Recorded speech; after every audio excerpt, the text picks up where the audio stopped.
Mr. Harris, can you come so we can open this meeting?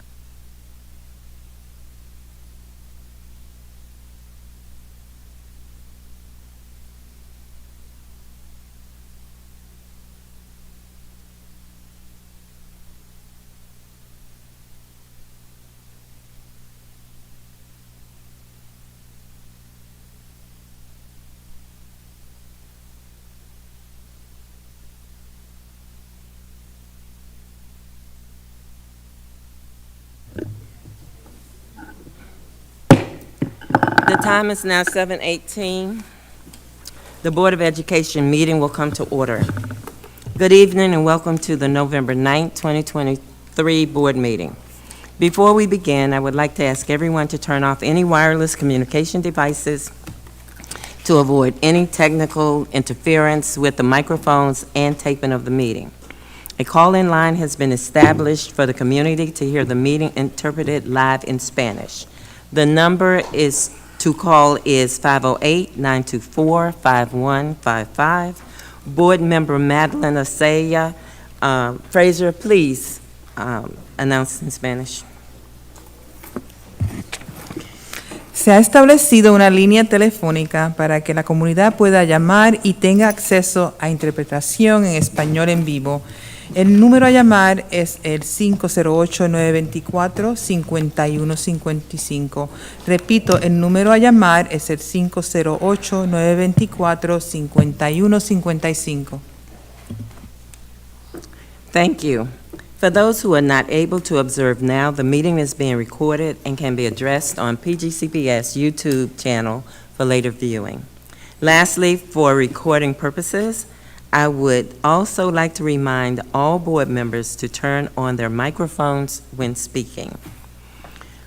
2.2, Board Prayer and Pledge of Allegiance. Board Member Fields, would you please lead us in the Board Prayer and Pledge of Allegiance? Please stand for the board prayer and remain standing for the Pledge of Allegiance. O God, we pray to administer that which is just in all educational policies, being ever mindful of your guidance, steer us to action with love, wisdom, and understanding. Amen. I pledge allegiance to the flag of the United States of America and to the republic for which it stands, one nation, under God, indivisible, with liberty and justice for all.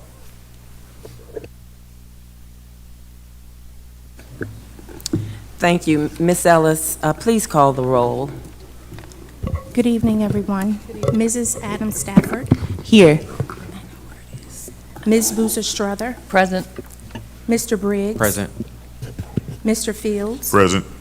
Dr. Harris. Here. Mr. Jackson. Mrs. LaSalle Frazier. Present. Dr. Juanita Miller. Dr. Zipporah Miller. Present. Mr. Murray. Mrs. Rout. Present. Ms. Walker. Present. Ms. Rivera Forbes. Present. Mrs. Mickens Murray. Present. Thank you. Adoption of the agenda. Item 5.4 under the budget agenda has been removed, and item 4.2 on the agenda has been removed. Point of order, Madam Chair. Yes. Then I have to make a motion for that? Parliamentary? We haven't gotten that far yet. Do that without objection. Yeah. Okay. I'll start over. Item number 5.4 under the consent agenda has been removed. And item 4.2, resolution for the foundation school partnership. Is that the friendship? Okay, scratch that.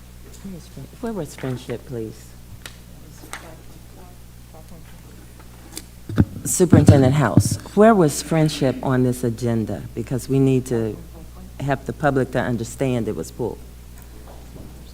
Madam Chair, I believe it was 5.4. 5.4? Yes. Okay, thank you. Okay, thank you. Item 5.4 under the Budget Consent Agenda has been removed, and emergency item 2.13 under the Public Session Agenda has been added. OBAFA recommendations for the budget amendment process and proposed work session dates. The question is on adopting the November 9th, 2023 Board of Education meeting agenda as amended. It has been moved and properly seconded. Is there any discussion? Yes. Thank you. Board Member Briggs. Yes, Madam Chair, I'd like to amend the agenda and move to include under item 4, the consent agenda, that the board approves the recommended list of candidates for the vacancies for Districts 2, 5, 6, and the Union for PCAC. Okay, you want us to add under the agenda, it would have to be an emergency As an emergency item, yeah. in motion. Okay, the issue is PCAT, the issue is PCAT replacements, We haven't talked that as a board. but you would talk about it. Under your, can you talk about it underneath? Sorry, go ahead. Under the section, I'm happy to go into greater detail for board members that may have questions if it's added to the agenda. So Is it an emergency item? it's an emergency item, yeah. If it's an emergency item, parliamentary. The board decides if it's an emergency by a 2/3 vote. Okay, so we have to decide if it's an emergency item with a 2/3 vote. So, board members, do you accept adding, what was the number, 4 point? That's why we need a staff. We need a staff, because we talked about this. It doesn't work. Go ahead. We need a 2/3 vote to add your motion as an emergency. She asked what number was it? Yeah, and what number? For item 4, Thank you. yeah. 4, He said item 4. oh, item 4, okay. Okay, board member Zipporah Miller? Well, we haven't made the motion yet to discuss it. Right, that's what I'm trying to do. Board member, there's a motion on the floor to add item 4 as an emergency item. Is there a second? I second. Okay, it's been moved and seconded to add item 4 as an emergency item. Now, we're open for discussion. Item 4, it's PK. I would let Board Member Briggs explain. Yeah, so just to clarify again, I was moving to amend the agenda to include that the board approves the recommended list of candidates for the vacancies for Districts 2, 5, 6, and the Union for PCAC, the Parent and Community Advisory Council. Oh, 9 isn't in. Yeah, Count 9 wasn't in it. 9 isn't in. Mm-mm. So you didn't want it in, did you want it in? I'm going with As an emergency item. Any Yeah, we're in other discussion. discussion? Yeah, we're in discussion. Yes, we're in District discussion. 9. The Dis- chair recognized Vice Yeah, Chair. no, thank you for the Can question. you give me an update on District 9? It didn't sound like it was inside of the. So we have two streams that are working. So we have the streams of the vacancies that existed before the school year, and then we have the vacancies for PCAC members that are not in alignment with the policy. So that's going to be a separate discussion item and a separate issue that we're So addressing. today's that you're asking for the emergency is for the ones that are vacant that need to be filled. We need to have a quorum, and we need to have parents on the Parent and Community Advisory Council. Thanks. Is there any additional discussion? Oh, the lights, I'm back. I'm lit up. Board Member Boozer Struthers. Yeah, thank you. And Board Member Adam Stafford. All right, thank you. Board Member Briggs, you just started to answer it. I tend to be very careful about emergency agenda Right. items so that it cannot be used for individual sort of desires to change an agenda. But in this case, what's the emergency? So the emergency is that we were supposed to vote on these vacancies for the October 26th board meeting. They were delayed due to interpretation of the policy. And so even though the board was made aware and others were made aware about the vacancies needing to be voted on in order to have a quorum, they weren't added, unfortunately, the Friday before, which is board policy. So it's an emergency because we need PCAC to have a quorum in order to move forward with the work that they do. And so I don't want to further delay the acceptance and approval of really good parents that are interested in participating. in Yeah, PCAC. and because the public can't see the document that we received, can you explain that all of the nominees qualify under the policy? Yeah, so each candidate has both demonstrated a commitment to their community through service and leadership, and brings a wealth of experience. And they all have approved addresses in the districts that they serve, that they're choosing to serve. And then they all have children in the PGCPS school system, which is a requirement by the policy, the bylaw that we have. Currently? Yeah, currently. Okay, thank you.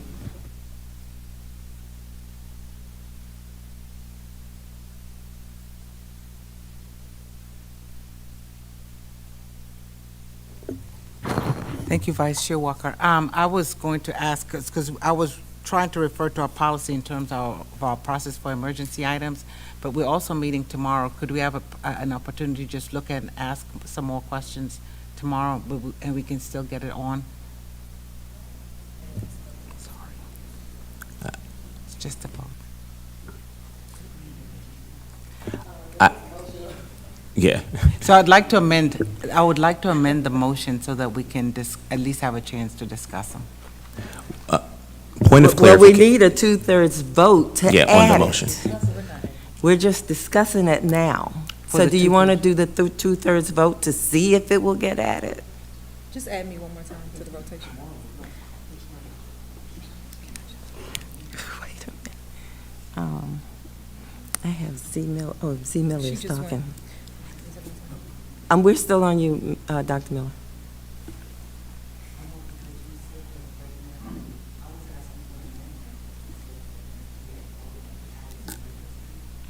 So her amendment, we can entertain the amendment, right? The vote is to determine by, it's a two-thirds vote. If it's an The question emergency item. is this item an emergency? So, any more discussion about the emergency, please? Can I add additional context? The other thing, I didn't see you on the board agenda or in the board calendar, but I believe this is our last meeting until January, so I don't want to further We delay. have one in December. Okay, I didn't see anything for December. It Oh, we hasn't been do. We have a added to the board calendar meeting in yet. December. So, well, that's the budget one. Right, that's the Oh, budget. okay. I Thank mean, we you. could do that, but And your issue is that you cannot meet because They can't those- meet the until- vacancies and you don't have a that's the emergency quorum. context, yeah. Okay. So, board members, I do just have one question. I promise it's just a little one. Are these the same are they different recommendations that came from the superintendent? Is it the same? list? These are the same recommendations that the board has had access to since October 13th. I've shared That's not my question. several times. That's not my question. Thank you for that information. It was very thorough. What I'm asking is, the superintendent sent recommendations, Mhm. same recommendations. That's what I'm asking. Is it the same or were they altered? Just so I can know when I vote. So there were no alterations to the policy, so the policy, well, I want to clarify. That's not my question. I just want to Okay, clarify, because this is answering a question. come on, So board I want to members. clarify that the bylaw Can't says wait to that get for the this board retreat. representatives for the districts, those are appointments by the board members that represent the districts. So Yeah. that wouldn't be from the I'm superintendent. sorry, let me ask the question again. The question that I have is that the superintendent sent to our board a list of names that were recommended. My question is, are they the same names that you're proposing tonight? Because I haven't had an opportunity to look. So I want to make sure that when I vote, that I'm clear on my vote. Yeah, there are no names from the superintendent, because that wasn't in alignment with the policy.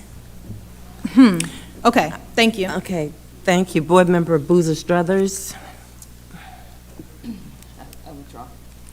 Okay, the motion on the floor is, do we want to have the PCAT candidates as an emergency item tonight? That is the motion. Ms. Ellis, call the roll.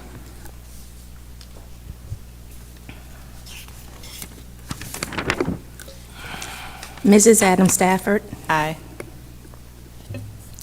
Ms. Boozer Strother, Aye. Mr. Briggs? Aye. Mr. Fields? Aye. Dr. Harris? Aye. Mrs. LaSalle Frazier? Aye. Dr. Juanita Miller? Dr. Zipporah Miller? Mr. Murray? Aye. Mrs. Rout? Aye. Ms. Walker? Yes. Ms. Rivera Forbes? Aye. Mrs. Mickens Murray? Aye. It's unanimous, the motion carries. The motion is affirmed. So, back to my item 5.4, under the budget consent agenda has been removed, and an emergency item under 213, and also an emergency item number 4 under the public session agenda has been added. OBAFA recommendations for the budget amendment process and proposed work session dates. And also the names have been submitted for the PCAC committee. Yes, ma'am. So I just wanted to make a motion around to add item 2.13 under the public session agenda, OBAFA recommendations and budget amendment process and proposed work session dates. This will assist in meeting all the required dates for the proposed budget approval process. And so I'm asking for this emergency agenda item to be added under 2.13. Second.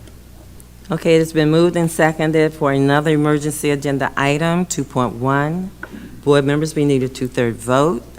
And is there a second? It was seconded. Second. Okay, by Mr. Harris.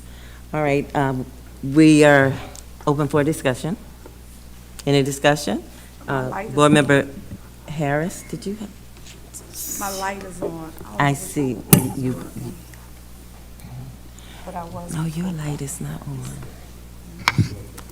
Board member Harris, but her light is not on. It doesn't show over here. It doesn't It's show. okay, I'll go first. Thank you for recognizing me. Colleagues, just for clarification, these adjustments to the calendar are basically from lessons learned last year, trying to streamline the process and some conversations we're having so that we're not voting on too many things at one meeting. Thank you, Ms. Howell and her team, for coming back with these dates and recommendations, just to give you a little more clarification before you vote tonight. And also happy to answer questions if you have them. Thank you.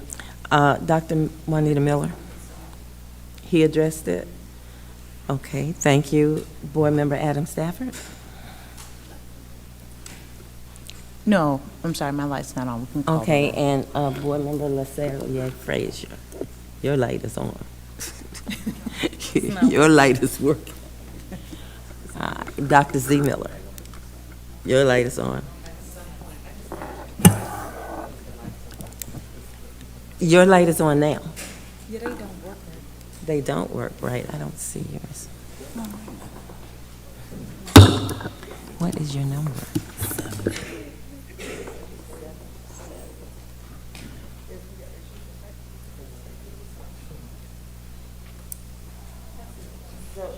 It's not working because I have both of them.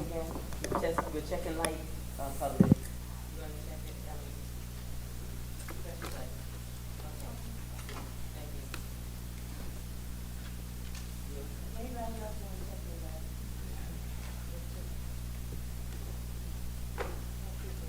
Okay, the motion is on the floor now for personal discussion.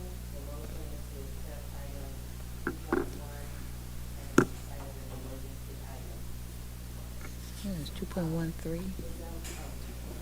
item. It should be 2.13, Chair. It's item 2.13. Yes, but Ms. Rout's light is, oh, you're checking your light. Anybody else checking the light? I'll check it. While you check it, Oh, they just stopped. should it be 2.14 since PCAP is being approved?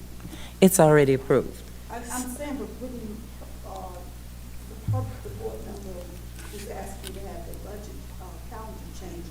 Shouldn't that be 2.414? She said 2.1. I can only go by what they ask. Okay, It's item clarification. 2.13, or sorry, 2.13. I'm sorry, excuse me. So Thank I think you. that was Okay. the She said miscommunication there. It's 2.13, excuse me. Okay, so the motion on the floor is to approve item 2.13 as an emergency item under the proposed work session dates for the budget. Any discussion? Board member Harris. For clarification, PCAC is 2.13, OBAFA is 2.14. Excuse me, Madam Chair. Yes, Ms. Board Member Ellis. Briggs asked to add that agenda to item 4.0. Based on the agenda that we have posted on board docs, it would be 4.6. Mrs. Adam Stafford is wanting to take a vote to add item number 2.13 as an emergency item. Then, when we get through the series of the 2.0 section, we will take care of that to listen to her proposal at 2.13. So are you suggesting that we don't take a vote for the 2.13 now? We do have to take a vote to add it to the agenda. Now? Yes, Okay, and because that's what then we're after that, trying. you're going to go to 2.5, and you're going to add 4.6, 2.13, and the removal of 5.4, and the adoption of the agenda will be as amended. Okay, so I'm going to ask you, we're going to do all of that together. Because I thought the other three we had already done, and the only outlier was the 2.13. The 2.13 we need to approve as an emergency agenda item. Yes, but it also means that the agenda has been amended when you added that. Okay, okay, read what you think that we should vote on. The vote should be on adding the emergency item number 2.13 to the agenda. Correct, as an emergency item. Yes. Okay. It You says have to item vote, the board 2.13 has to under- vote to accept it to be added first. That's what we're doing now. And that's what we're trying real hard to do. We are. Call for the vote. So call for the vote to add 2.13 as an emergency item. Any discussion?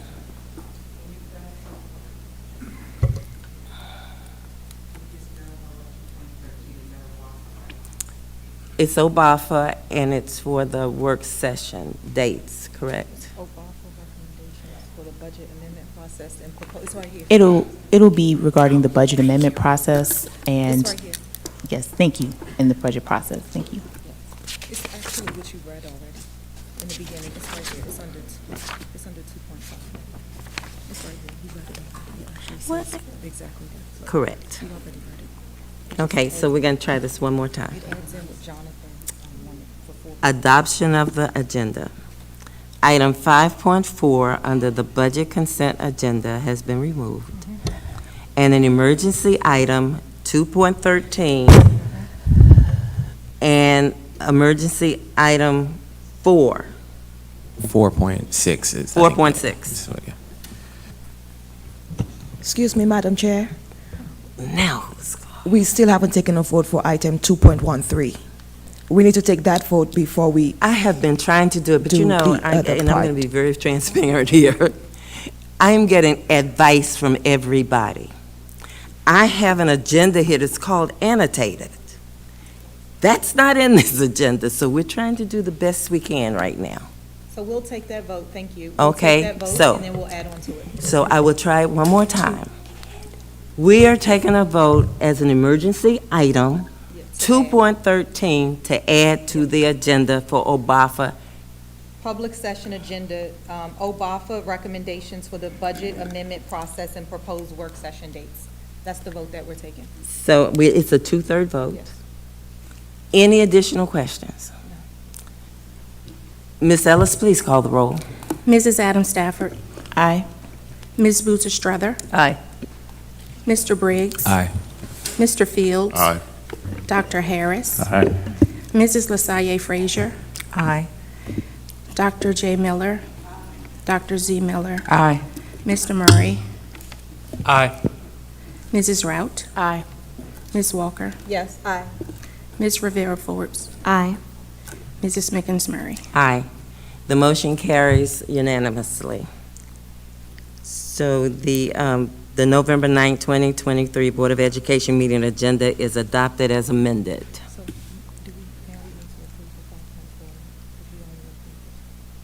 We did the 4.6 already. We did the 5.4. Okay. Somebody's gonna write this annotated agenda, right? Trust me. Okay. Approval of the meeting minutes. The question is on approving the October 12, 2023 board work session, October 19th and 24, 2023 boundary public hearings, and the October 26, 2023 board meeting.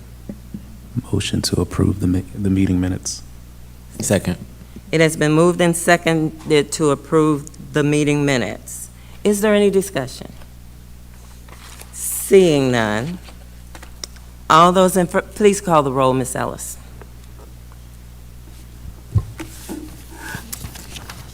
Mrs. Adam Stafford, Aye. Ms. Boozer Strother, Aye. Mr. Briggs, Aye. Mr. Fields, Aye. Dr. Harris, Aye. Mrs. LaSalle Frazier, Aye. Dr. Juanita Miller, Dr. Zipporah Miller, Aye. Mr. Murray, Aye. Mrs. Rout, Aye. Ms. Walker, Yes, aye. Ms. Rivera Forbes, Aye. Mrs. Mickens Murray. Aye. There is 11 in the affirmative. The motion carries.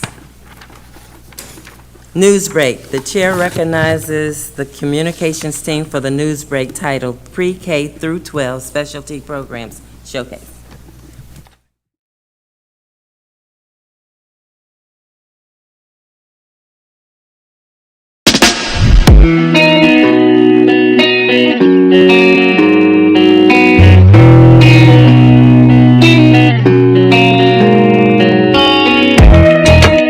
I'm really interested in the video program and TV media. Yeah. You want to be a TV producer, maybe on in the movies someday? ESPN, sir. Then he can do anything he put his mind to, and this is a good program. It opens up doors for people to explore.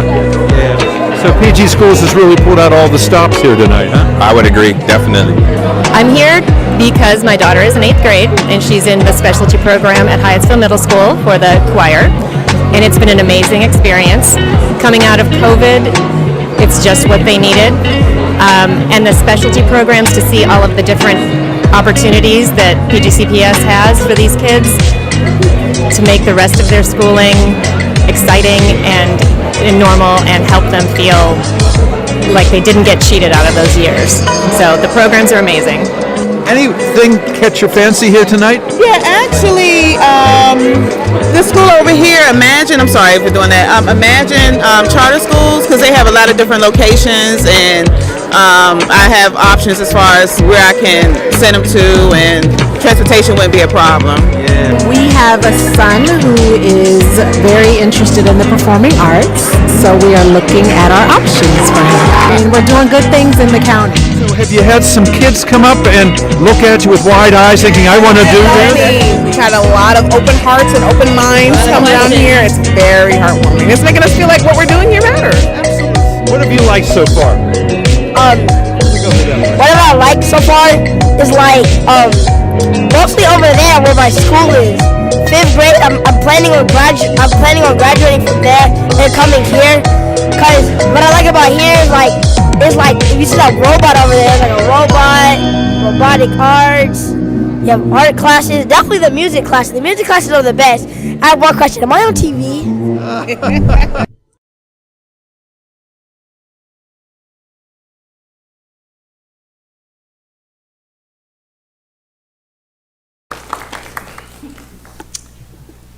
The chair recalls for a moment of silence as we honor the memory of the following PGCPS staff, family, and community members.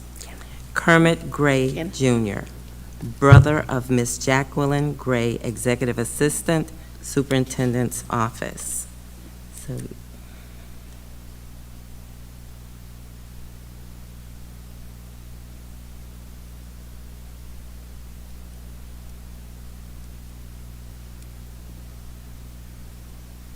thank you. Please keep this family in your thoughts and prayers. The chair reports November brings awareness to Early Childhood Mental Health Month, National Diabetes Month, Men's Health Month, National Alzheimer's Month, and National Scholarship Month. November 11th is Veterans Day, set aside to honor all who have served in our armed services. On November 29th, board members of the board will be attending the National Alliance of Black School Educators 51st Annual Conference. To conclude my report, the Prince George's County Board of Education wishes you a very happy and safe Thanksgiving break. We will see you in December. Please check the board website for further updates and information about the upcoming board meetings in the month of December. The chair recognizes Superintendent House for his report. Thank you, Madam Chair. We appreciate you, members of the board. A couple things specifically around dates that I want to make sure that not only the board but also our community up to speed on. The first date specifically is December the 15th. December the 15th will be our legislative day, our first inaugural legislative day. That is going to be extremely exciting. We're wanting to bring as many of our delegates to the table to showcase the many positive things that are going on in the Prince George's County Public School System, to also have the board to share insights around the legislative agenda. We've been doing our best already to build those relationships, develop the aptitude that we know we will need in Annapolis during the next session. As a matter of fact, today had an opportunity to sit down in Annapolis with Chairman Ben Barnes. So we're looking forward to building on that on December the 15th on our first legislative day. Also, December the 13th as well, from 6 p.m. At 6 p.m. Will be the 90-day plan findings rollout. So we're looking forward to sharing that information, of course, first with the board and then with the general public as well around what we've learned during these first 90 days and moving forward, how we will complement the strategic plan moving forward. Chairwoman Mickens-Murray, you already mentioned in reference to our veterans. I just wanted to ensure that we acknowledge the many staff members within our school system for the work that they do to help to guide our students on a daily basis. They're our next generation, and our many veterans help them to explore service, college, and careers. So happy early Veterans Day. That concludes my updates report. And thank you, Superintendent House. The chair recognizes Board Member Zipporah Miller, the Academic Achievement Chair, to introduce the committee's charge and members. Thank you, Madam Chair. The Academic Achievement Committee is charged with overseeing, on behalf of the Board of Education, the development and implementation of the school system's academic programs, operations involving student affairs, and initiatives designed to ensure effective and timely parent and community engagement with the school system. The committee's portfolio shall also include issues involving closing gaps in student academic performance, extracurricular activities, improving outcomes in low-performing schools and among underserved populations, enhancing outcomes for high-performing schools and students, and addressing issues involving educational equity. Upon adoption of the academic, extracurricular, and parent and community engagement policies by the Board of Education, the committee shall monitor the implementation of those policies. The work plan for the 2023-2024 school year was developed in collaboration with the Division of Academics. This continued collaboration will focus on achieving mutual goals to support the diverse needs of our students. This year, we will explore the theory behind the practice and examine implementation in the following areas: mathematics instruction and mathematics interventions and programming, ensuring equity, diversity, and belonging, pulling back the layers, the equity leads dash to action, school culture, climate, and social emotional learning. We will also review data during December 2023 and April 2024 in the core content pass rate for mathematics, English language arts, social studies, and science by race, special education, including literacy data in grades kindergarten, grade 1 and 2. Each meeting will have a thread that focuses on middle school, ESOL, and special education. Each topic will also weigh in on its relevance to the student learner profile. The members of the Academic Achievement Committee are as follows. Myself, Dr. Zipporah Miller, Committee Chair, Board Member Boozer Strother, Committee Vice Chair, Board Member Brandon Jackson, Committee Member, Board Member Madeline Lasalle Frazier, Committee Member, Board Member David Murray, Committee Member. Thank you. Thank you. The Chair recognizes Board Member Fields, the Policy and Governance Committee Chair, to report on the 2024 Prince George's County Public Schools legislative platform. Thank you, Madam Chair. The Policy and Governance Committee met virtually on October 17th, 2023, and during that meeting, we took up the issue of our legislative agenda. The committee discussed the draft of the 2024 Prince George's County Board of Education legislative platform, and it should really be the Prince George's County Public Schools platform, because this is a joint effort between the board and administration that we put forth a unified agenda during the upcoming legislative session in Annapolis.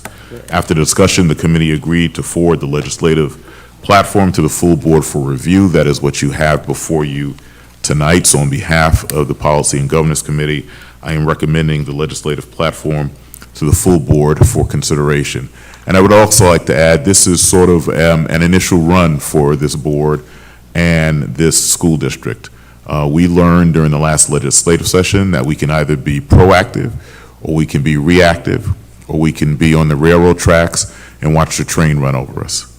And what we are attempting to do, as Superintendent House indicated with our legislative day, is to really take a proactive stand. We don't believe that every item in this platform will be considered, but it's a starting point.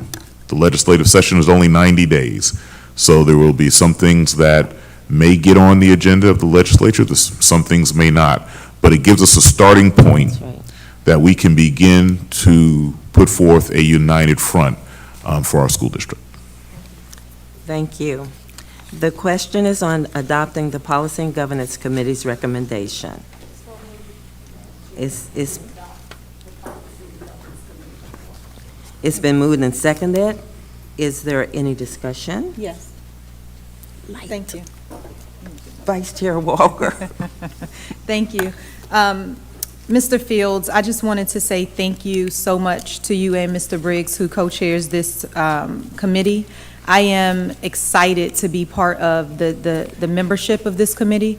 I think not only is it the first, but it allows us to have a unified voice, be clear in our dealings, and be concise in what we say is important and imperative for Prince George's County Board of Education, our legislation. So I just wanted to acknowledge you and say thank you to the entire committee that sits there, including the administration, who has been extremely helpful. When I take a look at this, it is very clear, and if the public hasn't seen it yet, have we distributed this, Mr. Fields? No, because we're approving it right now. It's on board docs. Okay, it's on board docs, thank you. Is that it's very clear what PGCPS supports, and it's very clear what we will oppose. So although we don't have the legislation in front of us that's coming, it's very clear. So when you're in the public eye, you can also talk on our behalf on what we support as a school board and what we won't support. So you too can be the voices in the community alongside us. So thank you very much. Thank you. And I also want to acknowledge Ms. Welsh, who put in a lot of work on this platform through the committee, talking to staff, and we could not have produced this document without her. Okay, and one other thing I was about to say too, thank you for that, is that this is a collective of everyone's input who has given input from our board and also from what we have heard inside of our community. So thank you to everyone. I conclude. Thank you. Any additional comments? Seeing no lights. I have one more item on my script. Do you want us to vote before your item, or are we voting on? Are you voting on the legislative Yes, the platform? Okay, legislative. I just want, okay. Okay.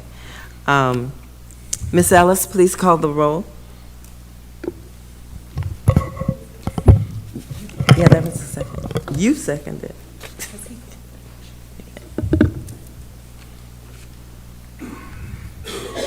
Mrs. Adam Stafford. Aye. Ms. Boozer Strother. Aye. Mr. Briggs. Aye. Mr. Fields. Aye. Dr. Harris. Aye. Mrs. LaSalle Frazier. Aye. Dr. J. Miller. Dr. Z. Miller. Aye. Mr. Murray. Aye. Mrs. Rout. Aye. Ms. Walker. Aye. Ms. Rivera Forbes. Aye. Mrs. Mickens Murray. Aye. There are 11 in the affirmative. The motion to approve the policy and governance recommendation is adopted.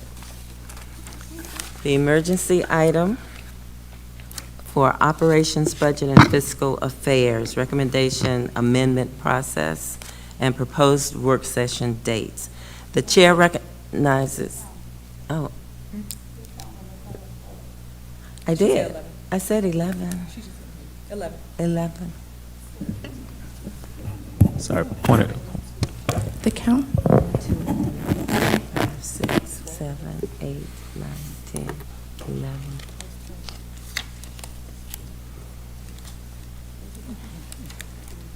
I don't know where they were. Sorry, point of So clarification. we will correct the count to 13, Madam 13 President. Madam Chair. for the last vote to approve the legislative agenda. Point of clarification, That- Chair. Was Board Member Fields done with No, I his- was not. with his item? Oh. I had two more items. One more item. Okay, Board Member Fields. Okay, well then I don't have those, but you go right ahead. Thank you. The Board of Education on October 26, 2023 voted and approved the following revised policies as first reader. Policy geographic boundaries of attendance areas and the consolidation closure.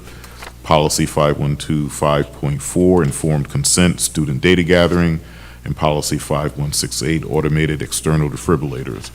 On behalf of the Policy and Governance Committee, I am recommending the aforementioned policies for advanced consideration as second reader. Second. Okay, they had those under 6.0. That's okay.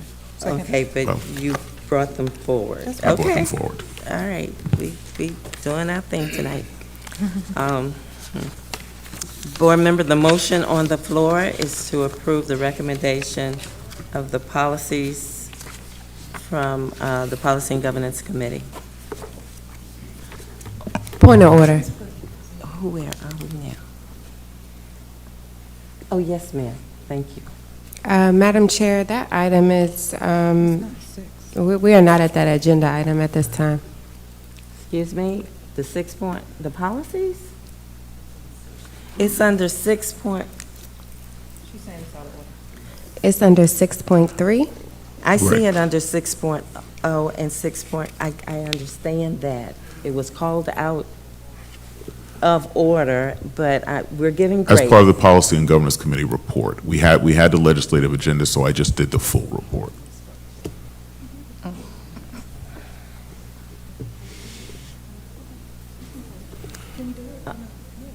I think we can do it. I don't think we need to Point take of order. Okay, let's talk to the parliament, let the parliamentarian talk to us. Yes, sir. Thank the member for the report and adopt the motion under 6.3. Beg your pardon?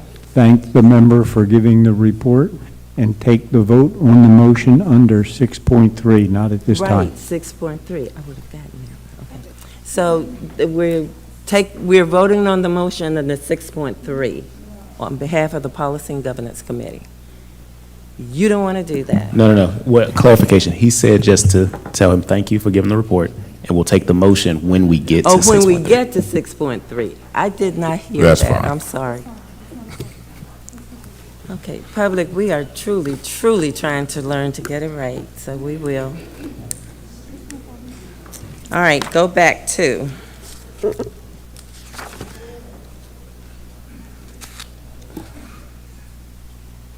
The emergency item operations budget. We have not voted on that, right? No. Okay. No, we voted, no, she's about to she's about to talk now. Okay.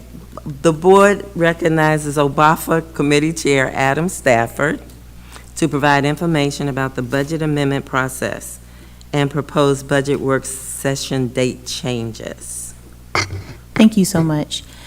First, I'd like to just thank the members of the OBAFA committee and also to Chair Lisa Howell and her team for helping us to create an amendment process that is going to allow for a lot of community input and allow for us as board members to give feedback on the budget in a manner that will allow us to actually read through, ask questions, and engage community members. One of the focus areas of the OBAFA committee this year is increasing community awareness about our budget and how they can be involved. So again, I just want to thank everyone who has helped to revise this amendment schedule so that it can be more open to the public.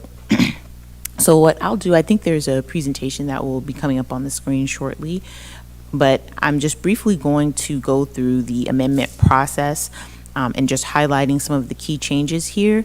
And then I will ask Chief Howell if she has anything else that she'd like to add after I move through some of these core points on the presentation. Thank you.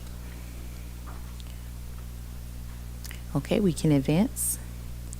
And we'll just go straight down to, you can keep going. Yes, to this slide. Okay, thank you. So the board will receive the superintendent's proposed operating budget presentation on December 7th of this year. And then on December 12th through December 20th, board members will be able to engage in 4x4 sessions with the administration in order to get more information about the budget, the budgeting process, and just generally to understand the amendment process as well, to ask any questions that you may have in a smaller setting. And this was introduced last year by our Vice Chair, Dr. Kenneth Harris, and it was very successful. And I understand this year what we're going to try to do is to consolidate some of these 4x4 sessions to happen on the same day, so that just for scheduling, because it is around holiday time and we want everyone to have an opportunity to engage. At the 12/20 OBAFA meeting, we'll have an opportunity to review the amendment template, and so we're asking board members to leverage this tool that was developed last year in conjunction with the administration so that we can present amendments that are based on data and that are based on, needs not only from our community, but that reflect that we've done some research onto how it will impact the larger budget. So we'll be going over that in the 12/20 OBAFA meeting. Between 12/20 and February 1st, we're going to have work sessions as we have every year. And in that time period, you'll be able to ask questions and you'll receive responses that will be, we can discuss then at our various work sessions. And I won't go through each of those times. But one thing that we are doing is we are implementing a board member work session I want to move to the next slide here. We're implementing a third work session, which will be happening on February 15th, and that is actually the week before the full budget is voted on, the final amendments are voted on. And so during this time, we're going to have our third work session, but we'll also have a third public hearing. And the committee thought that it would be important for us to have 3 public hearings because, as you know, when we get down into the budget amendment process, often, community members may, start to voice just concerns or questions or just want more involvement as we get closer to passing the actual budget. And so we didn't want to cut that off. And so there'll be actually 2 opportunities for community involvement as we near the time of voting on the full budget adoption. That'll be at the third budget hearing which will take place, the third budget hearing, which will take place on February 15th. And then we also will have an opportunity for community members to offer public comment at the OBAFA meeting in February on the amendments. And also during our board meeting, we'll ask that community members offer any public comment that they have. Another thing that we'd like to do, taking a hint from our policy and governance committee, we'd like to this year also offer for community members to submit written testimony and written feedback about the budget.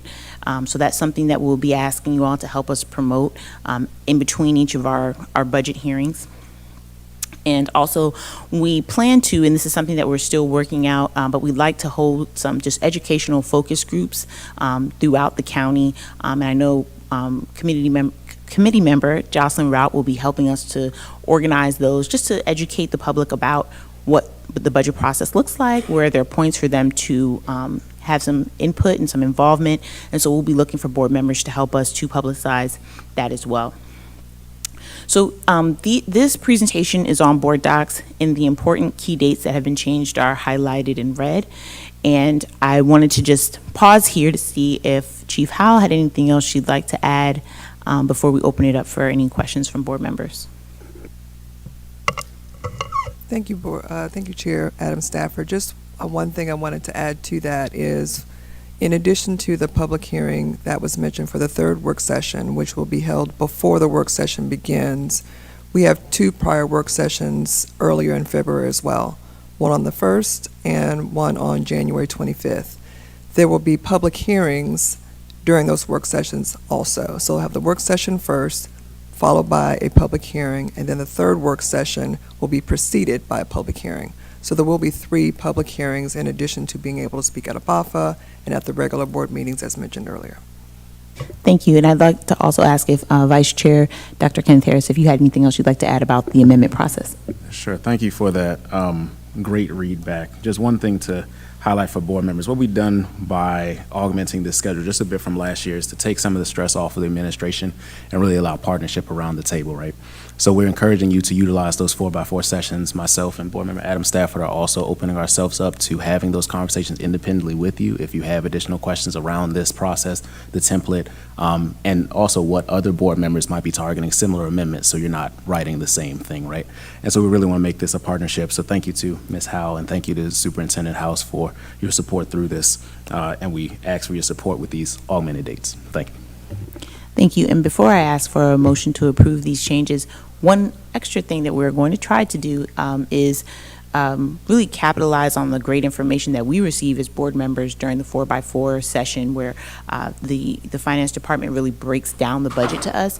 We'd like to take some of that and really put it on video so that we can share that with the community, so that you can put that in your newsletters or use that during your town hall meetings, so that you can just in a very short, maybe 10-minute or less video, explain the budget to the community. And hopefully we'll also have that in different languages. So I also want to thank Chair Howell for working with us on that, and thank you to Superintendent House for also availing the communications department for working with us on trying to make that happen. I really do appreciate it. So if there, you want to go ahead? Okay, I can go. Okay. I'd like to move that we accept these proposed changes to the budget amendment process. Second. Thank you. It has been moved and seconded to approve the OBAFA committee recommendations. Is there any discussion? Yes. Vice Chair Walker. Thank you. I'm really excited about this process. Thank you for the extra inclusion with the community. Oh, I'm not on? Okay, the extra inclusion with the community. The question that I have is on the road show. Ms. Rout, I'm looking at you because I know you're doing that piece of it. As you go to different districts, can you just give us the format so we can help to advertise that and make sure that inside of our own district? So for instance, when you come to District 9, I'd love to know so that then I can be there and I can make sure I can populate that through my own distribution as well. Thank you. And I'm in support of all the things. Thank you. Board Member Boozer Struthers. Yeah, thank you so much, Chair. Thank you so much, Chair Adam Stafford, and to the committee. Really appreciate the thorough work and the inclusive process that we're about to have again this year. I just want to confirm the document that we're seeing this evening, is this the same from the OBAFA committee meeting, or is there amendments to the document that's in board docs? This was updated, and the updates have been made in red, and I'm looking at you, Chief Howell, if I'm messing this up, you can correct me, but these should be updated. Yeah, if you could just go down one slide so we can just double check. Okay. All right, then I would just request the distribution to the board and then for it to be posted in the follow-up items of the next board meeting. Yeah, Okay, absolutely. Thank you. Thank you, Board Member Rout. Thank you so much. So with the help of our chair and our vice chair, Vice Chair Walker, of course, that we will be including all of the board members in their respective districts, and really want to be engaging with those board members and especially submitting those videos, because for equity purposes, for literacy, for some of our families that may not know how to read a budget, right? So we will be leaning on all of our board members in their respective districts. I yield. Thank you. Seeing no more comments, Ms. Ellis, please call the roll. Mrs. Adams Stafford. Aye. Ms. Boozer Strother. Aye. Mr. Briggs. Aye. Mr. Fields. Aye. Dr. Harris. Aye. Mrs. LaSalle Frazier. Aye. Dr. J. Miller. Dr. Z. Miller. Aye. Mr. Murray. Aye. Mrs. Rout. Aye. Ms. Walker. Aye. Ms. Rivera Forbes. Aye. Mrs. Mickens Murray. Aye. We have 13 votes in the affirmative. The motion to approve the Operations, Budget, and Fiscal Affairs Committee recommendations is adopted. The chair recognizes the speakers for the public comments on agenda and non-agenda items. To the registered speakers, you have been registered to speak in a public comment forum where the Board of Education will listen to your comments. The board will not address your comments. All registered speakers will have 3 minutes to make their presentations. Registered speakers may not relinquish any part of their speaking time to another registered or unregistered individual. Speakers may not address individuals or issues with profanity or derogatory terms. You will be warned once. If you continue, your comments will be muted and you may be removed from the meeting. Speakers are encouraged to use titles rather than names. For example, chair, board member, superintendent, principal, etc. Your adherence to these guidelines will enable the public participation process to move smoothly. There are 11 public commenters tonight. Our first speaker is Ahmed Bundu, an 11th grade student, Duval High School football stadium. Okay, I don't see him coming to the mic. Our next speaker is Isaiah Taylor, 11th grade student, Duval High School football player, our football field. Okay, I don't see that individual making his way to the mic. The next speaker, Roxy, and I don't want to mess up your last name, please. I really don't. District 4 council member, City of Bowie, Maryland, Friendship Charter School in Bowie. And please pronounce your name for us. Sure, I'm just going to pull up a letter that I'm going to read from. Hi, everyone. Good evening. My name is Roxy Ndebu Madu.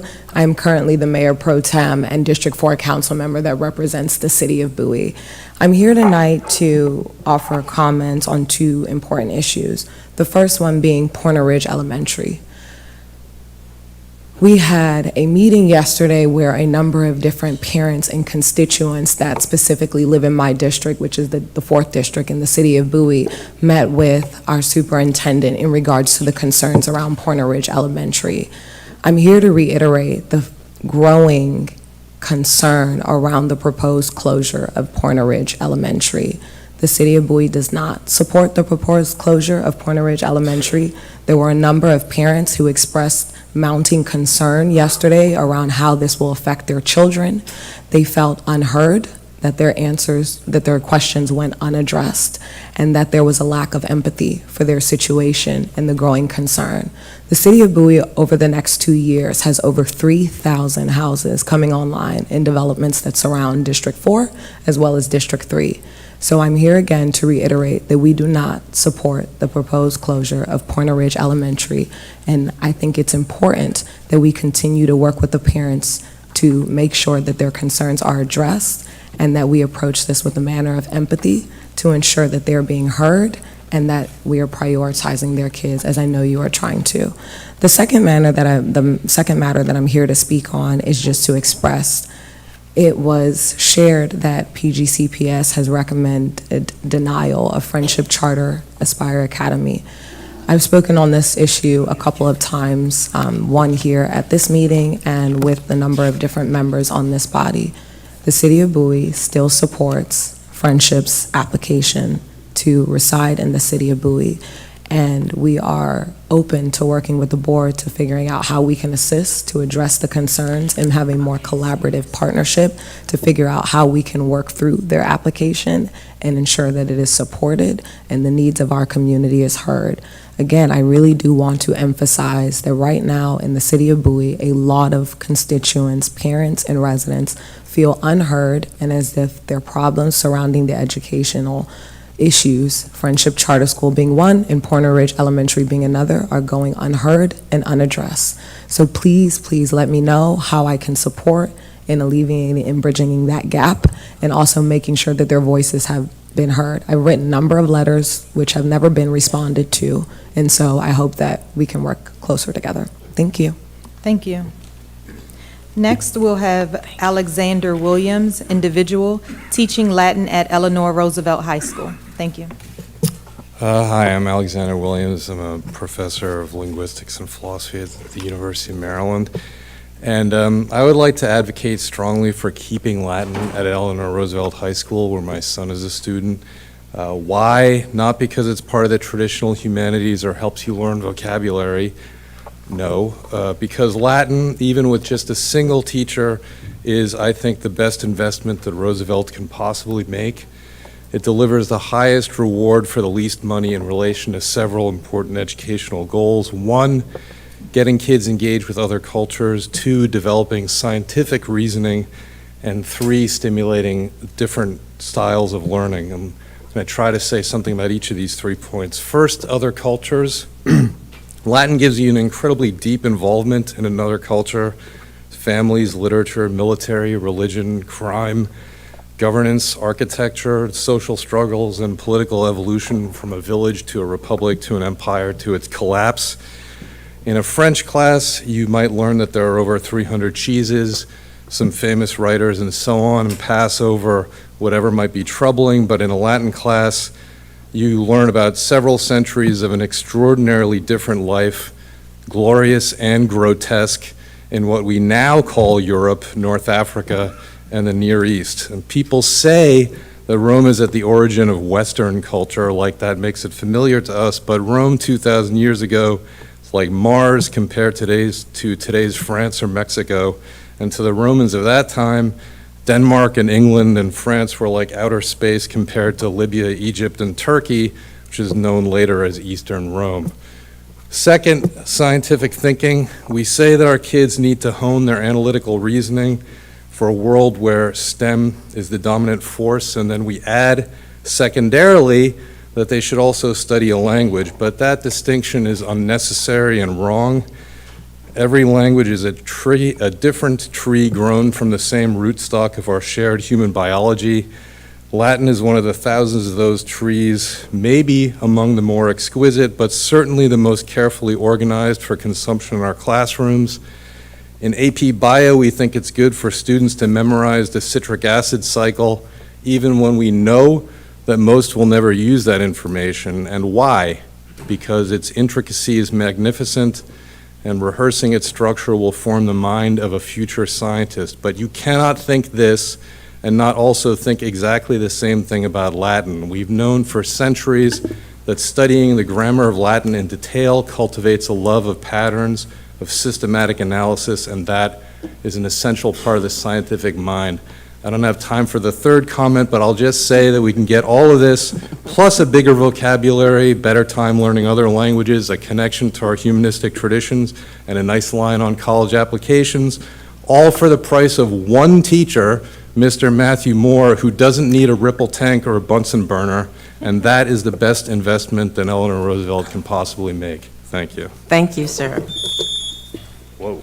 Now we will have Andrew McFall, President and owner of Mid-Atlantic Fundraiser, Share a Thon Donation Drive Fundraiser. I do not see that individual making his way to the podium. Next, Joe Harris, Friendship Education Foundation, CEO, Friendship Charter Application. Good evening. Mr. Joe Harris can't make it tonight and asked me to represent. Is that possible? You're not supposed to, we're not supposed to substitute Because people. he's sick, that's why. I'm sorry. Madam Chair, my understanding is he had surgery. I mean, it's kind of a one-off. Well, the board can vote. If the board votes and you want to allow. I would like to ask the board to vote Okay, make a then. motion. I'd like to move to allow the speaker to speak in place of the CEO who just had surgery. There's a, okay, it has been moved and seconded to allow your name? Fong Tran. Fon Trang to speak in place of the CEO who has had surgery. Any discussion? Is that unanimous consent? What did you say? So you can call for unanimous consent. Oh, I can call for unanimous consent. Is there? Without objection? Yes. Oh, can we have a unanimous consent without an objection? You object? Okay, we have an objection, so I need to call the roll. Ms. Anise, please call the roll. Mrs. Adams Stafford? Aye. Ms. Boozer Strother? No. Mr. Briggs? Aye. Mr. Fields? No. Dr. Harris? Aye. Mrs. LaSalle Frazier? Aye. Dr. Juanita Miller? Dr. Zipporah Miller? Aye. Mr. Murray? Yes. Mrs. Rout? Aye. Ms. Walker? No. Ms. Rivera Forbes? Aye. Mrs. Mickens Murray? Aye. We have 10 in the affirm, and we have 3 nays. The motion carries, so, sir, please, you have your 3 minutes. Thank you for allowing me to speak. My name is Tran, as you know, and I represent Mr. Harris on behalf of Friendship. First and foremost, I want to express our sincere gratitude for allowing us the opportunity to address you today. We have recently received news that our application to open a charter school in Bowie was not successful. We firmly believe in the value our educational model can bring to the community and its residents, particularly the students of Bowie. Friendship Education Foundation respectfully requests an opportunity to meet with the school board and other district members. Our aim is to discuss the merits of our educational model and how it can benefit both the community and the students of Bowie. We are convinced that our model can help students prepare for the evolving demands of an advanced technological society when an estimated 3.5 million positions will need to be filled in the near future. Once again, I want to thank you for considering our request and for your time and attention. Thanks. Thank you so much. Our next speaker is Ms. Tanya Wingfield, Citizens of Accountability and Governance, Fiscal Responsibility.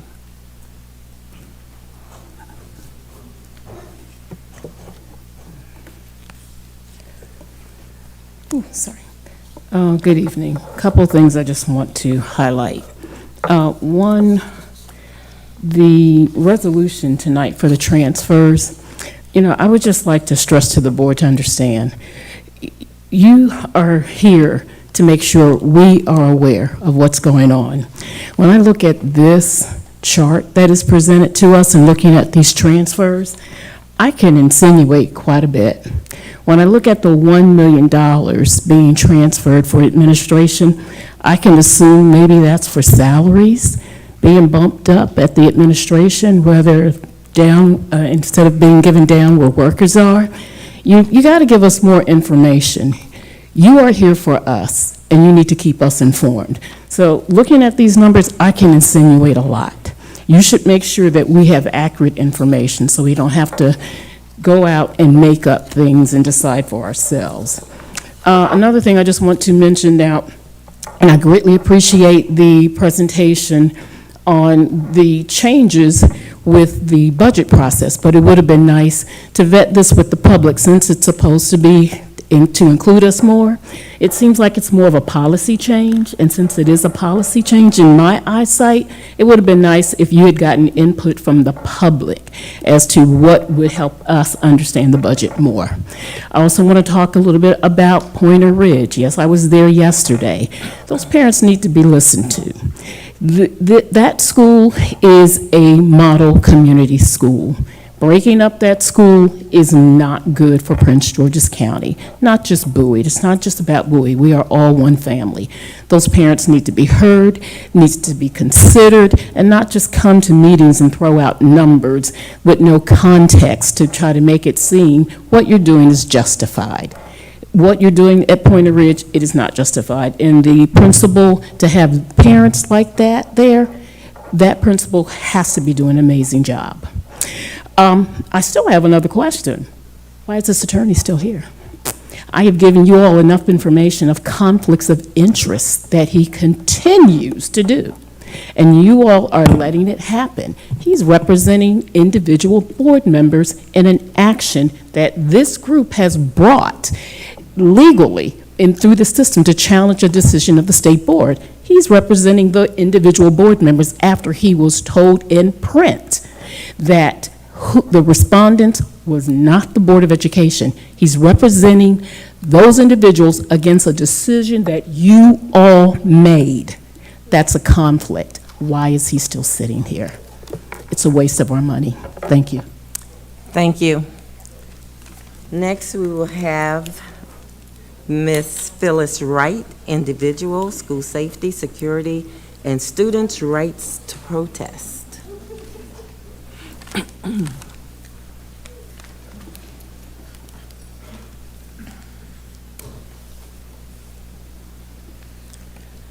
Good evening. My name is Phyllis Wright, a proud parent of 2 students in Prince George's County Public Schools.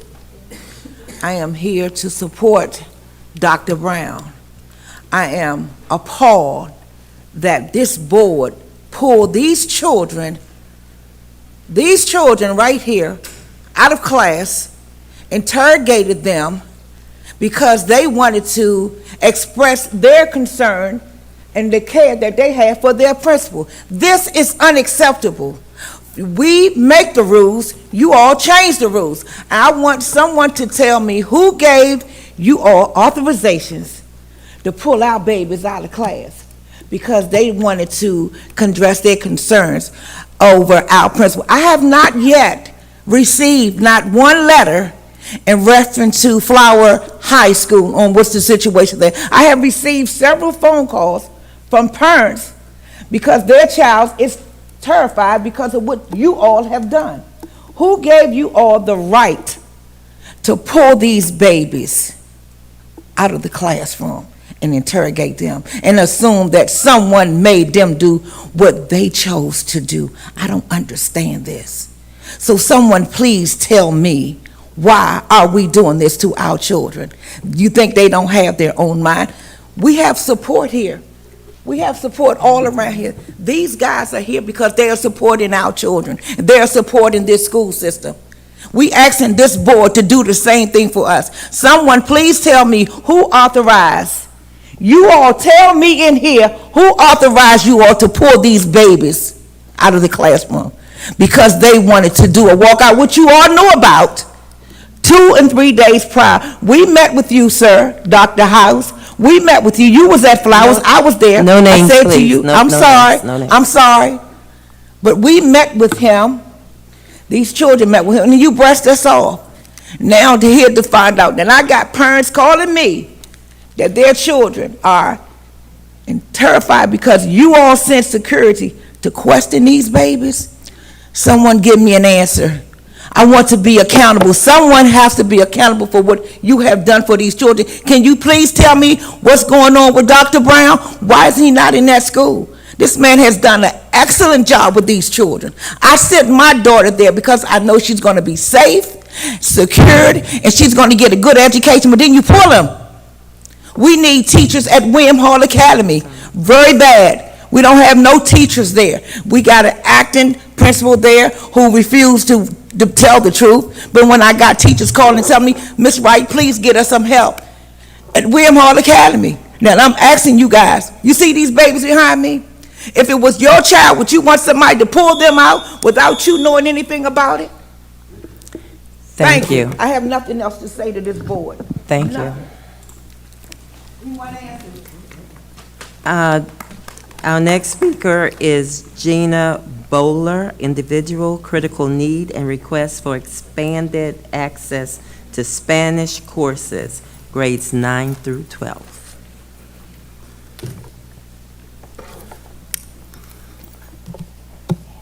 Good evening. Thanks for the opportunity to give my public comment.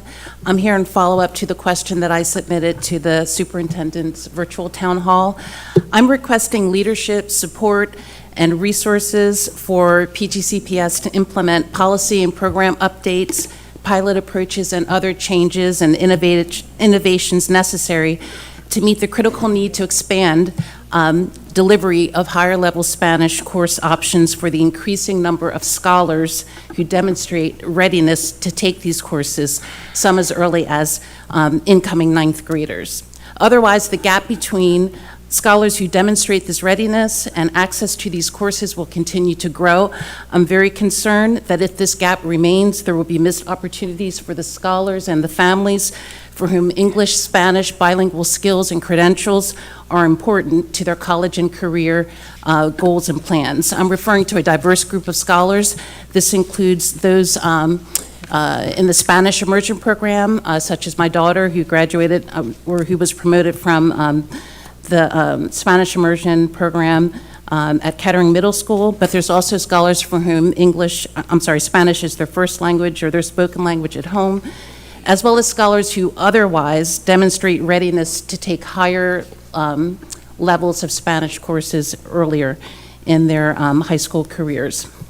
So it's terrific that this year marks the continuation of the Spanish immersion program at Largo High School, but it's unrealistic to expect that, zero attrition. So we do need more Spanish options in other high schools, specialty and non-specialty. My daughter is a case in point. She was recommended for Spanish 5 based on her STAMP assessment. Her high school, the International Baccalaureate program at Frederick Douglass, they don't offer Spanish 5. Long story short, I was able to get, they basically assigned her Spanish 1 and then Spanish 3. Ultimately, it was changed to Spanish 4. It's fine under the circumstances, but I'm very concerned what's going to happen next year. When she's a 10th grader, will she be able to take Spanish 5, perhaps AP Spanish or dual enrollment Spanish, or will she be stuck for a second year with no Spanish 5 option? And then for the 11th grade and 12th grade, will she be able to take international baccalaureate Spanish A and B at the higher level? Will the school make that adjustment, or will the school continue to only offer it at the standard level, even though we know today, that or over the summer even, that she was ready for Spanish 5? So again, she's not the only one, so I'm here to really ask for support, and I will stay engaged with the school, with the district programs, with you, because we really do need help to meet the scholars where they are, including those who are already, showing accomplishment with their Spanish language proficiency. Thank you. Thank you. Ms. Belinda Queen, individual, students' right to protest, and Board of Education Biblical Handbook.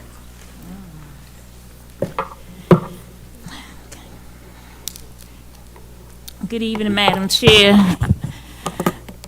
Vice Chair, and board members.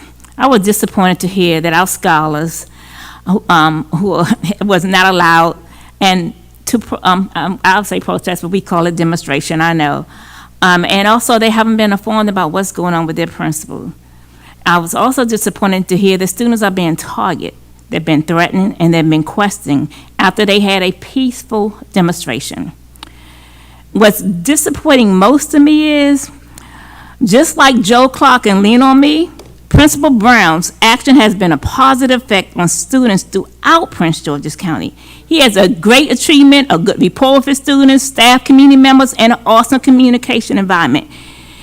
He was moved from Walkerville Middle School, which is 3 houses down from me, after he did an awesome job of turning that school around. And you guys put him at Flowers High School.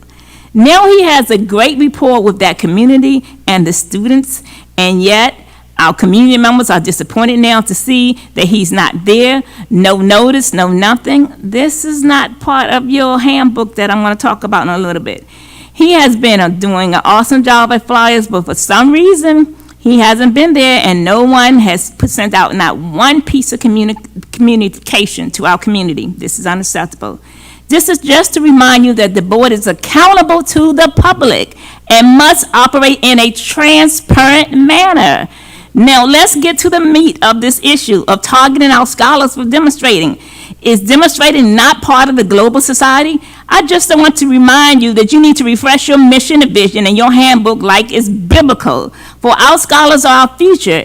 And as my shirt states, kindness matters. How dare you threaten them when they need to be embracing society and they will be doing these things? Is that not our job to teach them to be prepared for global society? They will be empowered to demonstrate as productive citizens and can be scared if you don't treat them with kindness and understanding of their right to demonstrate.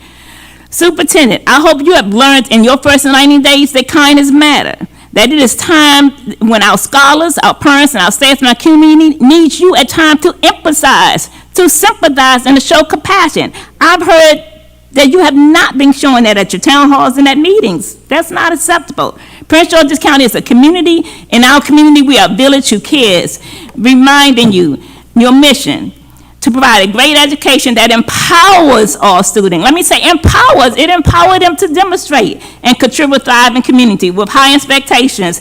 I know my time is going up, so let me also remind you this of the rights and responsibility. All students' demonstrations must be organized by students and student-led group. They did that. The student organizers must meet. They have done that. Their demonstration was done. It was planned in 2 days. We all knew about it. So why are they being harassed? This is unacceptable, board members.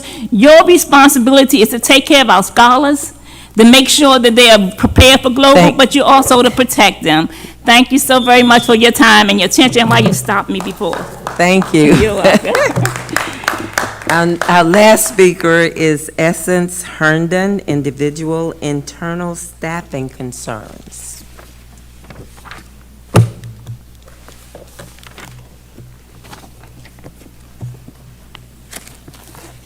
Good evening, ladies and gentlemen. Good evening. I'm a bus driver. I'm from transportation. And I'm speaking on issues. Payroll. Payroll screw-ups have been happening since May of 2023.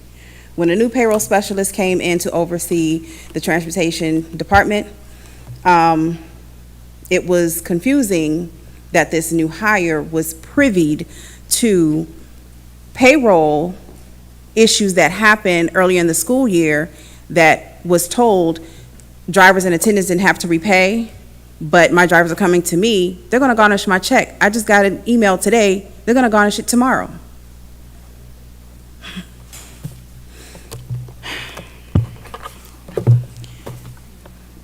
I asked the question of someone, and I was saddened to learn that this book here, negotiated contract between Board of Education of Prince George's County, Maryland, and ACE ASME Local 2250. Does anyone in here have a copy of this contract? I don't think so. So here I have 10 copies for you. Take a gander. The payroll issues that we have. We have drivers and attendants where we have to bid, Some may bid 6.5 hours on up to 8. There are drivers who bid 8 hours. Our 8-hour drivers, specialty-wise, they end up getting paid only 6.5 hours. And now they have to wait for it to be fixed. This issue happened last school year. It took the county 3.5, 4 months to correct it. Drivers and attendants who have bidded for 6.5 hours get paid 8. We kept telling the county, check your records, check your records. They couldn't find it, so they agreed. We're not going to come after them for retribution, for overpayment. Well, this year it's happened for a second time. My morning started at 5:07 a.m. to seeing I'd had text messages starting at 2:50 stating that people's paychecks were not properly paid. They were paid in 2 paychecks where the second check was taxed even more than the first because of whatever glitch. Email came out at 11:13 a.m. stating about this payroll snafu. Payroll IT, they need an overhaul and audit. No one should be told that, yes, we owe you money in retro pay, we're going to pay you in installments of $27.44 every paycheck from now to the end of school year. They didn't give their work in installments. The request is that my members need to be made whole. And the request also is that this needs to be looked into immediately. Thank you. Thank you. The chair recognizes Superintendent House to report on the consent agenda items. Thank you, Madam Chair, members of the board. Items 4.1 through 4.4 require board approval of proclamations commemorating Computer Science Education Week, National Family Engagement Month, National Parent Engagement Assistance Month, and the Foundation Schools Partnership for period July 1st, 2023 through July 30th, 2024. Thank you, sir. We also have 4.1. Did you want us to do that? 4.6. We added it as an Yes. emergency. So, Yes, please, 4.6 as well. okay, thank you. The question is on adopting the consent agenda from items 4.1 through 4.6. Is there a second? Second. Okay, it's been moved and seconded. Is there any discussion? Hearing none. Oh, wait, I see one. Board Member Pamela Boozer-Struthers. Thank you, Chair. I do have a question on the emergency item 4.6, the PCAC. I did have a chance to review the proposed new members of the PCAC, and I just am noting a gap, and I think I would like to address, I guess first, Mr. Briggs, and maybe it might refer to another district member. I'm noting that for District 5, the new member is a parent of a student outside of District 5 at Eleanor Roosevelt High School, leaving District 5 without a parent in the cluster, and also District 2, similar situation of the parent is outside of District 2, but the child attends Dora Kennedy French Immersion, which now is more representation for District 2 and no District 5 parents. I'm just looking to those who are impacted for your thoughts on that before I vote.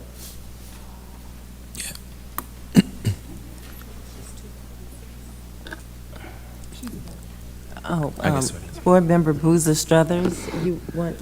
I think I'm addressing District 2 and District 5. Yeah. Board Member Briggs. So I do want to say, so thank you first for that clarification. It's 256, just for clarification for board members that are asking, it's districts 2, 5, 6, and the union that we're voting on. Actually, I can go into detail really quickly. I was hoping to have a separate item, but I appreciate you adding that to the list. So I can just kind of provide some additional clarity and then also answer your concern. I want to say that I shared with the full board a list of candidates for your review and consideration for the vacancies that exist for the districts that I've already mentioned. And I also requested that board members provide any alternatives if they disagree with the recommendations for the list. So with that in mind, the list includes Ms. LaTanya Wilson, who is, would represent District 2, Mr. Paris Aiden, who would represent District 5, Ms. Teresa Smith, who would represent District 6, and Ms. Rebecca Brown, who was the only application for the union for each of those. I have the application materials were included, and yes, to your question, Ms. Boozer-Struther, Ms. Latanza Wilson has a child that is at Dora Kennedy, but she does not live in the district. And then the same thing for Mr. Paris Aiden. He has a child that attends Eleanor Roosevelt High School, but he does not live in District 2. That's not a stipulation that's in the policy. The policy is that they have a child that is in a PGCPS school. So it is helpful, but the goal is that they're representing the district that they're in, not that they necessarily have to have a child in the district that they'll be representing. So as far as the policy goes, I think that they are within the requirements that are listed. That's not my question. My question is, District 5 would not have a parent who is in a District 5 school, and I just wanted to confirm that the District 5 board member knows, I just would like more information that this is understood and this District 5 is okay with it. The chair recognizes District 5 board member Zipporah Miller. Thank you for pointing that out, Board Member Pamela Boozer-Struther, because I did have the spreadsheet, but I was not able to get into the linked applications. And it does bear some concern if we have a parent and they do live in the district. However, if we are looking for ways to enhance the schools in District 5, then there'll be no one in a school in District 5. And I will say that is the current situation with the representative for District 3. So I'm not questioning that. I just wanted to make sure that it was understood. I just haven't heard much about. So I'll defer to Board Member Adam Stafford first, and then you can come back to me. I can recognize board member Adam. Okay, great. Well, then let's do that. Board member Adam Stafford. Thank you. I think that the goal of the PCAC is to assemble parents based on where they live, not necessarily where their children go to school, because the focus of the PCAC is not specifically about advocating for schools per se. It's about parent voice in policymaking. And so they're not going to be advocating for, like, fix the water fountain at this school or fix the playground at this. That's not what the PCAC is discussing at all. They're talking about broader policies that impact all students, actually. And so I think that they are following the policy. These folks have children in the school system. If we want to be even more specific and say that the person has to live in the district and their child has to go to school within the district, I think we could make that amendment to the policy. However, I would urge you to think about how does that impact the thousands of children that go to specialty schools. I mean, that's such a huge component of our county that children go to specialty schools. So it's very, very likely that someone will have a child in one district and they will live in one district and their child will go to school in another district. So this is not, the PCAC is not a district-based advocacy engine. And so I just want to make that clarification. So someone can be on the PCAC, have a child in the public school, and still be able to talk broadly about policies that affect all children. Thank you. Dr. Z. Miller. Thank you, Board Member Adam Stafford, and thank you for clarifying that. I was aware that it's not advocating for the school, but my concern is how will they gain the voice of the parents in the community?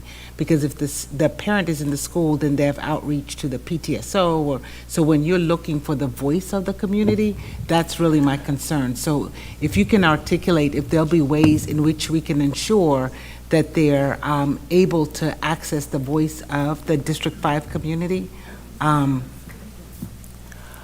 Well, you want to go? You want to take that?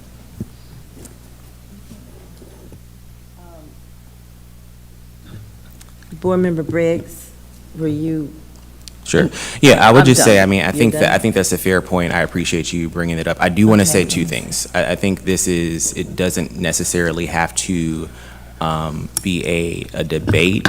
I think that we have alternatives, and so if there's someone who is represented that you feel as the district representative for District 5 is more appropriate, then I think we can go with that person. To your point, though, I think that the PCAC is engaged in whatever way they see fit, right? So if they want to be engaged with families and PTOs and PTAs, that's what they have the option to do. That's not a stipulation or requirement. That's a part of the policy. So I think that it's really up for interpretation. I think that can be possible, and we can encourage that for the district members that aren't addressing your concern. If they aren't necessarily in that district, I think we can make that a requirement, but otherwise, that's not a priority in the policy. We will now go to Board Member LaSalle Frazier. Thank you for recognizing me. And I apologize for not asking this question prior to today's meeting, but I wanted to find out how many of the parents within the PCAP are Latino? Thank you for that question. So we had an amazing parent for District 2 who was the only Latinx parent that applied. And she was actually offered the opportunity, but she will not be able to take it. So that was the only parent, based on the timeline of the application, that applied that identified as Latinx. Okay. I have some deep concerns that we have almost 40% of our students are Latino, and we have no representation in PCAP. We need to do better. Absolutely agree. Next, we will have Board Member Dave Murray. I'll be brief just to speed this along. On the question of the district thing and where the kids go to school, I mean, it makes sense to me that if they live in a community of the district, they can vote for you, they can elect you. Our political lines don't line up with our school district lines. There's people who live in my district, its kids go to Yorktown. So if effectively we say that your kids have to be in the district, and it has to line up with the political district, you would then be disenfranchising thousands of parents to be ineligible for PCAC. So, I mean, they live in Bowie, like they're gonna represent the interests of a parent in Bowie. To me, it doesn't seem that material. Thank you. Vice Chair Walker, first round. Yes, I'm a fan of the PCAC. I think that they should be enacted ASAP. As long as the board members, the three that you've outlined, I'm sorry, I don't know where the paper is, but if the board members align with it, I am too. So if we can just ask those board members if they're aligned, and that'll help my vote speed along. So what's the three? We have District 5, you're aligned with your person? Well, I was going to Board Member, but Oh, you thank can't you. ask the Oh, question. I just, as long as they're aligned, I'm there. Thank, if they're not, then I'm not. Thank you. Second round, Dr. Z. Miller. Second round, Adam Stafford.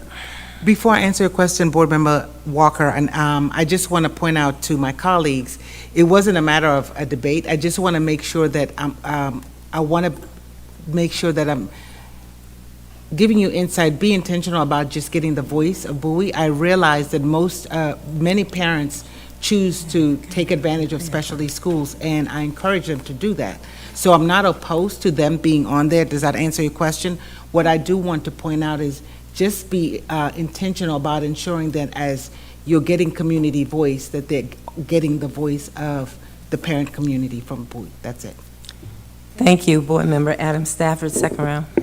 Yes, I will just say, with the inaugural year, or the reactivation year of the PCAC, one of the things that the leadership really focused on was the fact that PCAC members need connection to board members. And we are the way that they are able to reach all of the schools in the district. And so I would just encourage board members to work with Jonathan, work with Maureen, work with their PCAC member to help them get the voices of those other community members. So they themselves may not be going to every PTSO meeting, but we as board members do have those connections. And so that's the partnership between the board and the PCAC in order to help them reach all of those people. So that's all I would say. Thank you so much. Seeing no other lights, the motion on the floor is to adopt the consent agenda from items 4.1 through 4.6. Board Member Boozer-Struthers. Just to make sure that this document that was shared with the board is posted as a follow-up item. Okay, thank you. Ms. Ellis, please call the roll. Mrs. Adams Stafford. Aye. Ms. Boozer Strother. Aye. Mr. Briggs. Aye. Mr. Fields. Aye. Dr. Harris. Aye. Mrs. LaSalle Frazier. Aye. Dr. J. Miller. Dr. Z. Miller. Aye. Mr. Murray. Aye. Mrs. Rout. Aye. Ms. Walker. Ms. Rivera Forbes. Aye. Mrs. Mickens Murray. Aye. There is 13 in the affirmative. The consent agenda for items 4.1 through 4.6 is adopted. The chair recognizes Superintendent House to report on the budget consent agenda items. Thank you, Madam Chair, members of the board. Items 5.1 through 5.3 do require approval of a resolution for awarding an RFP for special education support programs, FY 2023 final operating budget transfer, FY 24 tax exemption, municipal lease purchase financial for procurement, replacement buses, and approval of an application for Friendship Aspire buoy, which was scratched, FYI. Yes, thank you. The question is adopting the consent agenda from items 5.1 through 5.3. So second. No, you got to move first. So moved. The second. Second. It's been moved and seconded to adopt the consent agenda from items 5.1 through 5.3. Ms. Ellis, any questions? Ms. Ellis, please call the roll. Mrs. Adams Stafford. Aye. Ms. Boozer Strother. Aye.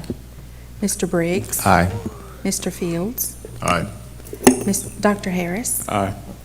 Mrs. LaSalle Frazier. Aye. Dr. J. Miller. Dr. Z. Miller. Aye. Mr. Murray. Mrs. Rout. Aye. Ms. Walker. Aye. Ms. Rivera Forbes. Aye. Mrs. Mickens Murray. Aye. There are 12 votes in the affirmative and no negative votes. The motion carries. Is it adopted? The chair recognizes Superintendent House to report on the governance, second reader, unfinished business agenda item. Madam Chair, items 6.1 require board approval. Item 6.1 through 6.2 require board approval for enhancements to the 23-24 PGCPS school calendar and Crossland High School comprehensive educational boundary proposal. 6.3 through 6.5 should be introduced by a member of the Board Policy Committee. You said 6.2 through, oh, yes, I know, I haven't gotten there. Thank you. The question is on adopting the governance second reader unfinished business from item 6.1 and 6.2. Yes, I move that we adopt the governance. I move that we adopt the governance second reader unfinished business from items 6.1 and 6.2. Second. It has been moved and seconded to adopt the items in 6.1 and 6.2. Is there any discussion? Seeing no lights, excuse me, I don't see your light. Okay, now, Board Member Ray. You can ask whatever you want. I actually have a point of information about the 6.2 Crossland High School Comprehensive Education Boundary agenda item. My question is, what is going to be the process in shifting the students that are going to be rising ninth graders into their new schools? And moving forward, how are they going to be properly aware of the new opportunities that are offered at Crossland High School with the CTE programs? I'd like to allow for my chief academic officer to share some insight in reference to that question. Good afternoon. How are you? So we'll go through an extensive process to communicate. We've already had several parent meetings so far with the community of those students. For all of the students, we sent home letters for those parents to know. We will continue to communicate. They'll get formal letters home so that they will know what their new boundary school would be. Those students will also have information to apply back to Crossland if they would like to stay at Crossland in the CTE programs. So currently, we're doing articulation of going to all those 3 feeder schools to talk to the students and to make sure that they're aware of the different programs that are there so that they can apply. Application window, we know right now, is open until the beginning of December. And we'll work with transportation, we're working with pupil accounting, we're working with the area office to ensure that we have a smooth rollout of students. We're working with the schools where the students will be attending so that there'll be the culture will be welcoming to those students there. And then on any case basis where we have parents in multiple schools, we'll be working case by case to figure out, and to assist the parents through that process.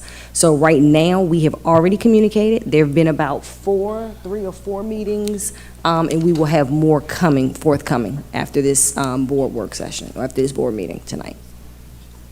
Okay, and one last point, my apologies.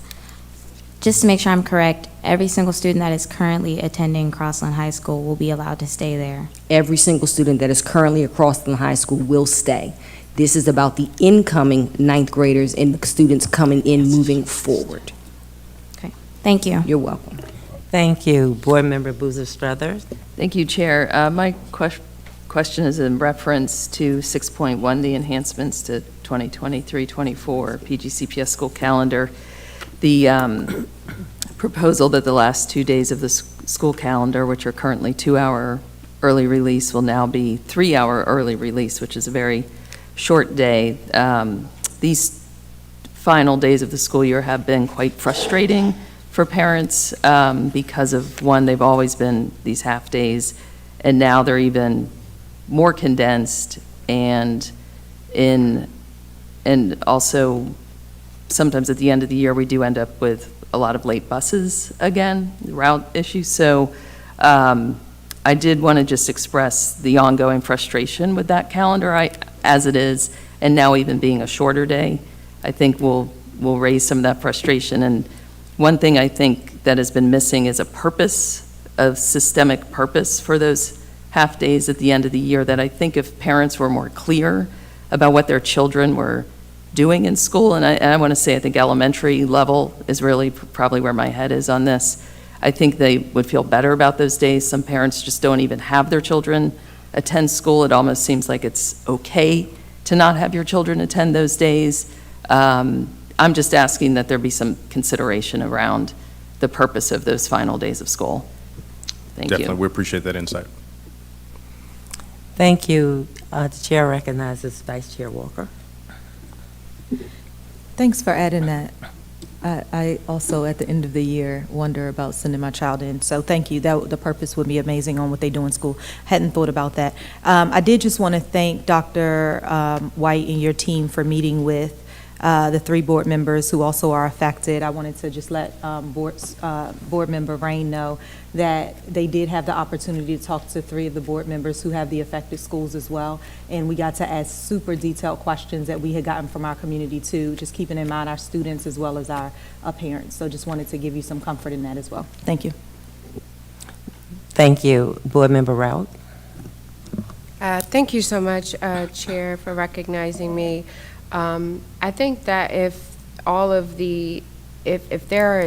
there continues to be student and parent engagement around just vacating that 9th grade, they are not allowed to go to Crossland High School starting at the 9th grade. I want us to look at this process for other school change programs that we may, and so I am in favor of this because I think this is an excellent phase-out approach so that it doesn't disrupt the community. I yield. Thank you. Seeing no other lights, Ms. Ellis, please call the roll.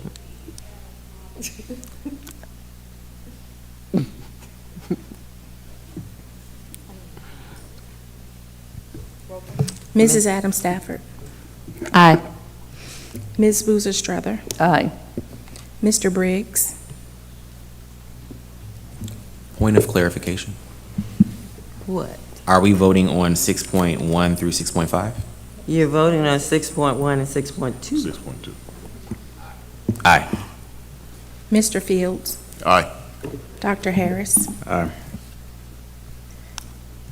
Mrs. LaSalle Frazier. Aye. Dr. J. Miller. Dr. Z. Miller. Aye. Mr. Murray. Aye.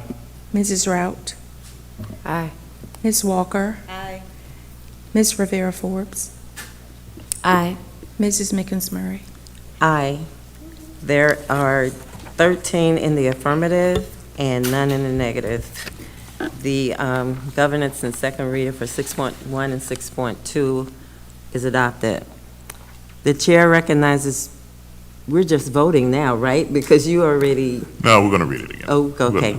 The chair recognizes board member Fields to report on the governance second reader unfinished business agenda item. Thank you, Madam Chair. The Board of Education on October 26, 2023, voted and approved the following revised policies as first reader. Policy geographic boundaries of attendance areas and the consolidation closure. Policy 5125.4, informed consent student data gathering. And policy 5168, automated external defibrillators. On behalf of the Policy and Governance Committee, I am recommending the aforementioned policies for advanced consideration as second reader. It has been moved and seconded to accept 6.3 through 6.5 as the second reader. Is there any discussion? Seeing no lights, Ms. Ellis, please call the roll. Mrs. Adam Stafford. Aye. Ms. Boozer Strother. Aye. Mr. Briggs. Aye. Mr. Fields. Aye. Dr. Harris. Aye. Mrs. LaSalle Frazier. Aye. Dr. J. Miller. Dr. Z. Miller. Aye. Mr. Murray. Aye. Mrs. Rout. Aye. Ms. Walker. Aye. Ms. Rivera Forbes. Aye. Mrs. Mickens Murray. 13. There are 13 in the affirmative, 0 in the negative. The governance and second reader agenda for items 6.3 through 6.5 is adopted. There are no follow-up items. Follow-up items from October 12th, 2023 board work session are posted on board docs. There were no follow-up items from the October 19th and October 24th, 2023 boundary public hearings, nor the October 26th, 2023 board meeting. Motions to confirm items taken in executive. The board recognizes Vice Chair Walker. I move to confirm the actions taken in the executive session, which were to receive a report from Superintendent House, to discuss approved student appeals, to discuss board office analysis, proposal for a writing, to discuss board office analysis. Excuse me, Chair, are we going to reconvene after the meeting? We Yes. are, but And don't we have to go back into executive session? So I think we just recessed, and we just recessed. so when I was letting her finish. Oh, you don't have to, but we did do some of it. She's approving, I She's assume right. she's approving what we've already done. You're approving what we've Yeah, I'm already just done. reading the pieces we did already. Okay, thank you. To receive a report from Superintendent House to discuss approved student appeals, to discuss board office analysis, to receive legal advice. We didn't receive any of that today. Did I say retreat? Okay, thank you, and the board retreat. Thank you. Is there a second? Second. Is there any discussion? Seeing none, Ms. Ellis, please call the roll. Mrs. Adam Stafford. Aye. Ms. Boozer Strother. Aye. Mr. Briggs. Aye. Mr. Fields. Aye. Dr. Harris. Aye. Mrs. LaSalle Frazier. Aye. Dr. J. Miller. Dr. Z. Miller. Mr. Murray. Aye.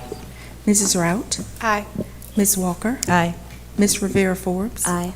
Mrs. Mickens Murray. Aye. There are 13 votes in the affirmative, 0 in the negative. The actions taken in executive session are confirmed.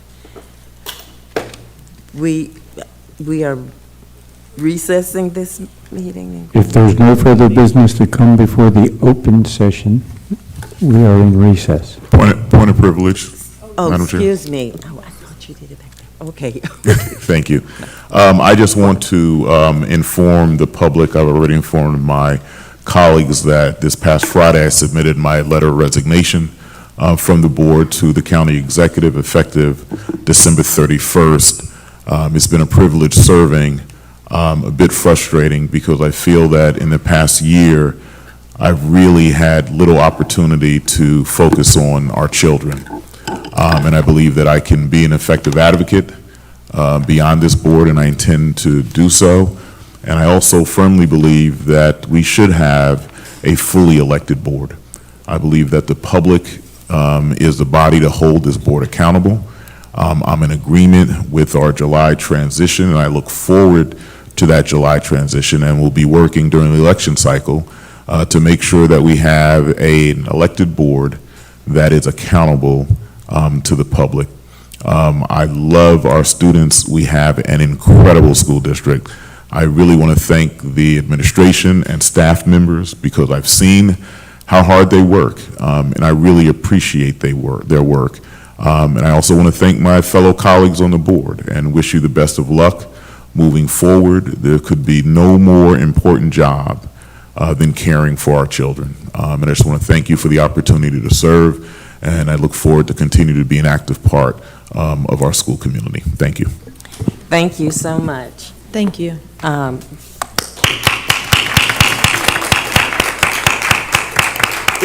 Is there any further business to come before the public session? We are now in recess to reconvene in the executive session. Thank you.